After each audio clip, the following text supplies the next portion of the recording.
c'est parti. Radio.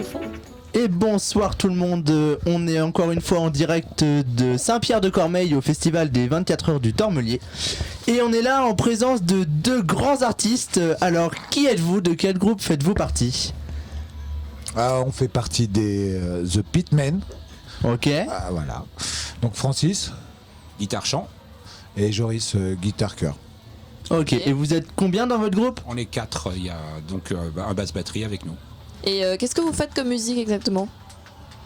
Alors, ça a commencé par de la folk bien tourbée et on est passé sur de la folk rock garage légèrement plus tourbée d'ailleurs. Ok, et ça fait combien de temps que vous faites ça? 5-6 ans qu'on joue ensemble. On a commencé à deux avec Joe, donc juste deux guitares, quelques boucles et du chant, voilà. Et on est passé à une formule à 4 il y a pas longtemps, en début d'année. Et voilà, c'est nos premiers concerts à 4. Pas notre premier, mais un des premiers. Ok. Super. Et du coup, vos influences musicales, quelles sont-elles? Il y en a beaucoup. Parce que, Question vaste.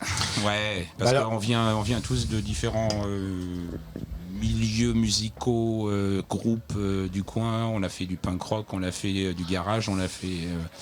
Je dirais que tous les deux, on a un petit peu le même passif. Avec Francis, on a fait beaucoup de punk rock, beaucoup de garage punk. En fait, c'est un peu notre culture à tous les deux qu'on avait en commun, en tout cas. Au départ. Puis après, on a voulu faire un peu quelque chose de un peu différent avec des guitares acoustiques pour partir sur un autre son un peu différent, voilà. Et petit à petit, on a greffé la basse et la batterie sur un truc un peu folk au départ, en fait. Et ça a pris un petit peu forcément de watts et de d'ampleur, et voilà, ça a changé le son du départ du morceau du groupe, voilà. Et je dirais qu'on avait toujours eu en fait, on avait notre passif punk rock ou garage punk, et du coup, même si on faisait de la guitare folk et de la guitare acoustique, très vite on a mis de la fuzz, on a mis de la disto, on a mis des choses comme ça parce que c'était un peu notre essence en fait. Donc du coup, essayer de faire autre chose avec des guitares folk, quoi, en fait. C'est un peu l'idée. Alors il y a des influences comme les Violentes Femmes, qui est un groupe qu'on écoute depuis longtemps, qui a commencé dans les années 80. Et puis d'autres choses, on aime beaucoup les Movie Star Junkies.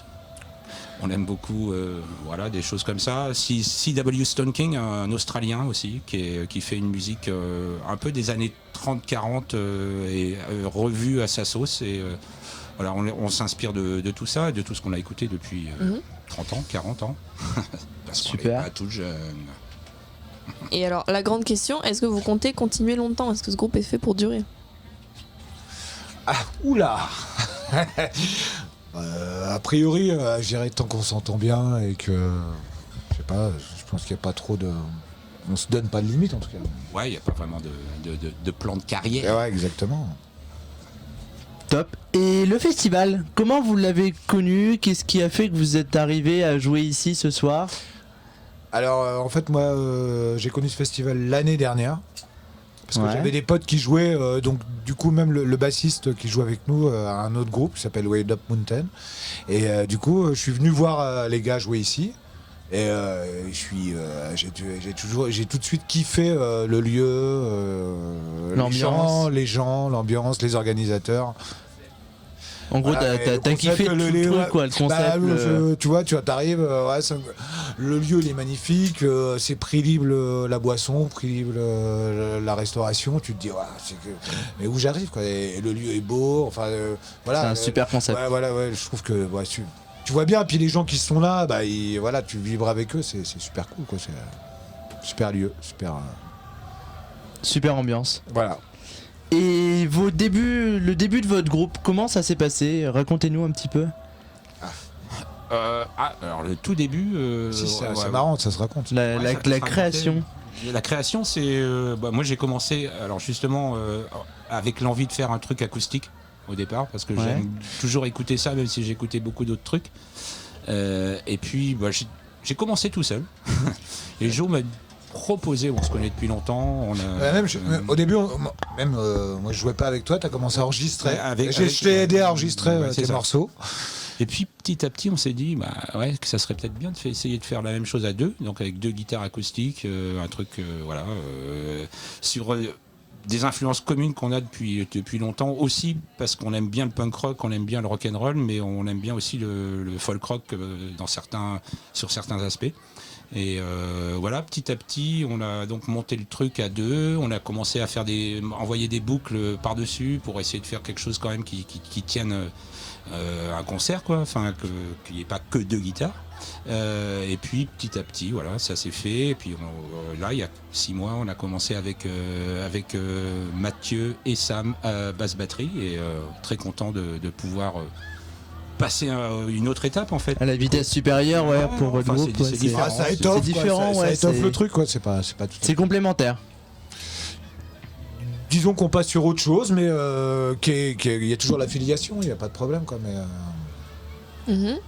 Et est-ce que, à part la musique, vous avez des passions, des hobbies qui occupent votre temps libre? le canevas. Moi, c'est le macramé. Mais bon, voilà. Beaucoup de canevas, chacun son truc. Hein. Ouais, puis toi, c'est macramé. Bon, bah voilà. Puis 2 qui seraient pas là. Ok. Désolé. Merci.